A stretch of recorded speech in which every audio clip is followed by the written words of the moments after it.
Rapid review of the Milwaukee M12 Installation Drill Driver Kit. I have 5 key likes and 2 main gripes.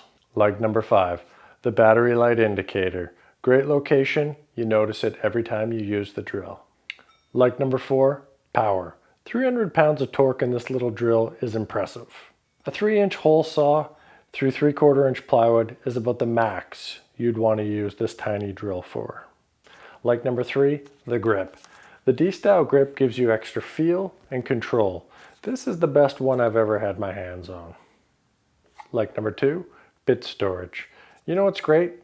Not having to search and dig around for your most used bits, because they're right on the front of your drill, and they're not going to fall off. Like number 1, the best thing about this drill, the attachments. You got the 1/4 inch hex bit, you got the Jacobs chuck, you got the offset chuck, and you have the right angle chuck.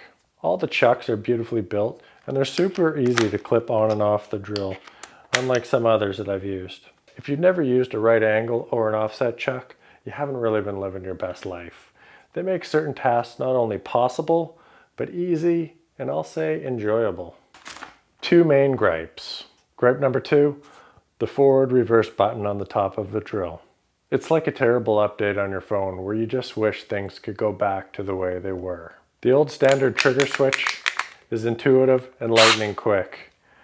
The forward reverse button on the top of this drill is a chore. Gripe number 1, if you look at this drill too hard, it will fall over, which is not great for an installation drill to be used in finished spaces.